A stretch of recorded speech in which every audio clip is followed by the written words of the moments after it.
What's good with y'all? It's Coffee on the vid. Back at it, man. And I don't know if y'all seen this. This is crazy, man. A drill rapper gets bodied in New York out of all places, the Parole building. And that's some old school-ish, right? Like, you ever heard back in the day where individuals would bail a motherfucker out of jail just to off them? You know what I'm saying? Like, if you on paper, you're on parole. People know, yo, you gotta go report to parole. Like, that's some old school, we're gonna get active on you when we can, where we can, how we can. You know what I mean? So, yo, he got to go to parole, post up out of there. Like, that seems to me, maybe I'm bugging, maybe I'm tripping, but tap it in, let me know if y'all feel me on that, the way the old heads, when it was just like, yo, like old school-ish. You can't hide, right? He's on parole. We know he'll be at that building. I'm not saying that's exactly what went down, but it just reminded me of like some old school-ish like that, or the old bail you out and body you joint. Fuck Kodak do that for? Fuck he needed that for $1 million. We could have got you $1 million. Kodak, we getting money over here too. The fuck you went over there and did it strong with the snitch. He the only person that did it besides Nicki Minaj. Other $1 million after that. From that or just? No, there's other millions. I'm sure. Yeah, so why you get $1 million every other week? Okay, but you got to admit that the way Kodak did it is that he did the verse, didn't really make it look like he was 6ix9ine in doing the verse, and then also dissed him on the verse. I seen that. Had to change it. Well, they changed it. I don't think he had to change anything, but they took the diss out, and then his producer leaked the diss. So even though he did do a song with him, he also found a way to basically disrespect him in the rollout. So he got the money and got to shit on him publicly, which I think is what Kodak wanted to do. And I think Kodak was correct that it didn't f up his image. It's still the principle. I'm a man that live off principles and morals. Real shit. On any aspect that I do, in my love life, my relationship, my business, my participation in my gang affiliation, whatever. I live off principles and morals, bro. I feel you, but also the way it worked out for Kodak is I think he got to keep 95% of his respect, and he got $1 million. And 95% for who? I mean, I don't come in my hood and dap nobody up. Nobody. You don't think? For what? Nobody. For I feel like if Kodak goes to Brooklyn tomorrow, he's good. He's maybe he's Brooklyn, gonna be celebrated. He can't come to Bed-Stuy and chill. I wouldn't even. None of my friends wouldn't approve of that.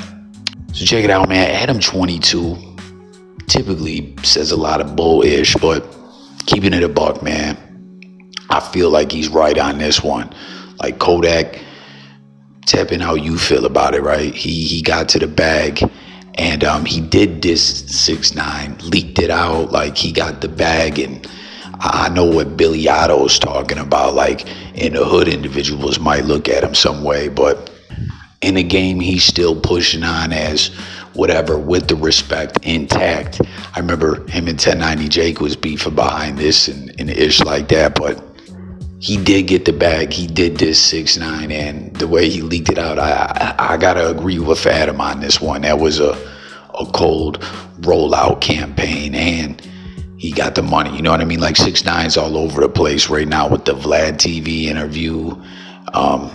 6ix9ine's been trying really hard to get back active and take advantage of the fact of the Young Thug situation and other ish like that. But a lot of cats ain't looking at like Thugger as a rat no more. You know what I mean? I'm no cold street gangster or anything like that, but we know the game has done changed in a lot of ways. But 6ix9ine's trying super hard to get back relevant as can be, talking tough on records and all that. And then Billy Otto, of all people, comes back home. You know what I'm saying? Like, this dude was 6ix9ine Spliff star at one point in time, but now he's trying to diss him. And like, no disrespect to Otto, but is he involved in the game in any way anymore? You know, he's saying 6ix9ine's lying about all these narratives about them fucking his baby mom and extorting him and all that. Like, he just trying to play the victim. What do y'all think about what he said on this interview thus far?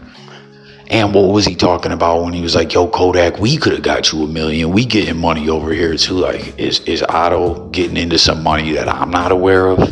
I don't know. I'm not quite sure what he meant there. And speaking of courts and drama and all that, you see someone said point and shoot. I'm hoping point and shoot wins this bullshit ass, this case ain't bullshit. What's happening to him is bullshit. I'm glad to see him creating a second channel and taking this to the highest of authorities in the federal courts, you know. And I don't know if y'all seen old boy that he's going at it with in the legal battle, where was he's just hospitalized? You know what I mean? He old as fuck. This ish is catching up to him. You know what I mean? This in some ways is a young man's game, and he's doing some young man immature loophole legal bullshit as strategies. But a lot of people, now that they know what's going on, are supporting point and shoot and want to see him win. You smell me? So let me know what you think about the lawsuit. If you've seen dudes in the hospital or whatever, like when point and shoot wins this, if he does, which he indeed should, they got to do something to change these little loopholes people are exploiting, because this is some straight up bullshit, man. But that's going to do it for this one. Thanks for tuning in. Jump in the comments.